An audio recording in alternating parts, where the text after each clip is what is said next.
मुंडक्यावर पाय माती फिरू महायुती सरकारचं करायचं काय? खाली मुंडक्यावर पाय। ओबीसी समाज के महाराष्ट्र के वरिष्ठ नेता विधायक छगन भुजबल को महाराष्ट्र सरकार में शामिल न किए जाने के कारण जालना जिले के समस्त ओबीसी वीजेएनटी समाज की ओर से अजित पवार के विरोध में गांधी चमन जुना जालना में चप्पल मारो आंदोलन किया गया है। इस आंदोलन में ओबीसी वीजेएनटी के समाज बंधुओं बड़ी संख्या में उपस्थित थे।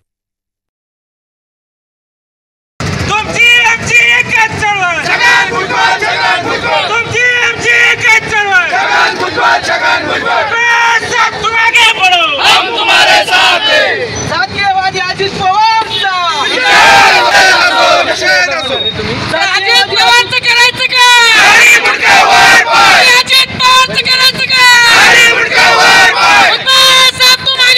आंदोलन केलेलं आहे।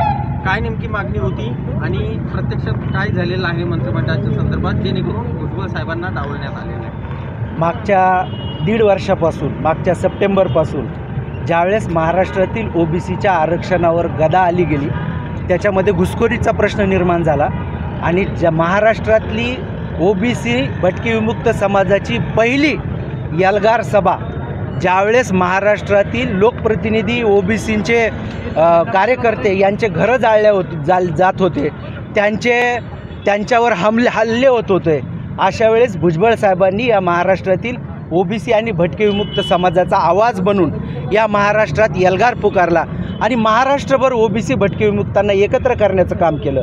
त्यांनी एकत्रकरण करून त्या भुजबळ साहेबाच्या भूमिकेमुळं मागच्या विधानसभा निवडणुकीमध्ये महायुती सरकारला मोठ्या प्रमाणात यश मिळालं आणि आज आम्ही सर्वपक्षीय ओबीसी समाज मिळून या ठिकाणी महायुतीच्या हे जे काही उपमुख्यमंत्री आहेत आणि राष्ट्रवादीचे अध्यक्ष अजित पवार यांनी भुजबळ साहेबांना जे डावलण्याची भूमिका घेतली त्या भूमिकेचा निषेध करण्यासाठी आज आम्ही या ठिकाणी आंदोलन केलं। काय डावलण्यात आलं असं? त्यांना मंत्रिमंडळातून का डावललं याचा प्रश्न आम्हाला अनुत्तरित आहे। त्यांनी अजित पवारांनी आणि राष्ट्रवादींनी जाहीर करावं की त्यांनी भुजबळ साहेबाला का डावललं। ओबीसीचा आवाज ज्यावेळेस अंबडमध्ये कोणीही आज ते सांगतायत आम्ही इतके मंत्री केले तितके मंत्री केले, पण त्या मंत्रिमंडळात समावेश असलेला एकही व्यक्ती अंबडमध्ये ओबीसीच्या दबावमुक्ती झालेल्या एल्गार जाहीर सभेमध्ये मार्गदर्शन करायला पुढे यायला तयार नव्हता।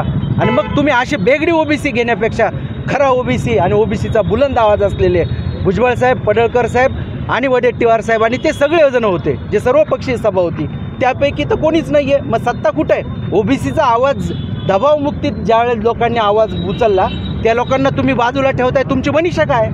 आता मागणी काय आहे आणि इशारा? आमचा मागणी एकच आहे, जर महाराष्ट्र सरकारमध्ये भुजबळ साहेबाचा समावेश केला नाही, ओबीसीचे जे आवाज आहेत त्यांचा समावेश केला नाही, तर आगामी काळात आम्ही स्थानिक स्वराज्य संस्थेमध्ये लोकसभेला आम्ही ओबीसींचे नेते पाडले तर विधानसभेला आम्ही त्याचं प्रत्युत्तर दाखवलं।